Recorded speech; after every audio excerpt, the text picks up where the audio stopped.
De volleybalvrouwen van Snits weten we wat winnen is. Die Snits waard juist de woen van setup 64 met 3-0. Na 2 sneuwe nederlagen een welkome winst.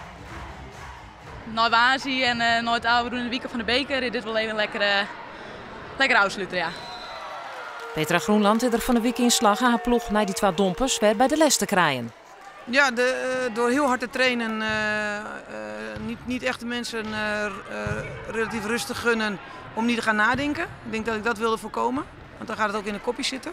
En dat is gelukt. We hebben donderdagavond met het team bij elkaar gezeten en spelletjes gedaan. Een beetje op een andere manier met volleybal, of op een andere manier dan volleybal omgegaan. Nou, en je ziet het resultaat. Doch gier net alles vlekkenleers. Op matchpoint liek het Snits te verkrampen. In Sliedrecht waren 2 matchpoints verspielen. In Eurospet 4 en in setup 64 komen ze 24-18 voor.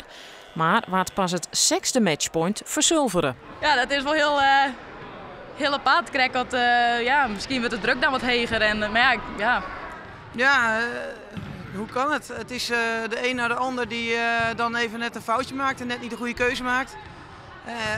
Misschien dat het ook, ik heb het niet gevraagd, in de kopjes gaat zitten van oh jeetje, gaan we? Ja, je wordt er toch altijd wel weer een beetje benauwd van. Maar nou ja, gelukkig maakt je hem nou wel. Ja. VC Snits sluit op koers voor de strijd om de landstitel. Het zelfvertrouwen is net knakt door een beetje inslag. Je moet gewoon op jezelf vertrouwen en in jezelf geloven dat we het zelf allemaal uitzien kunnen. En gewoon lekker spelen met plezier. En ik denk dat we dan gewoon heel lang komen.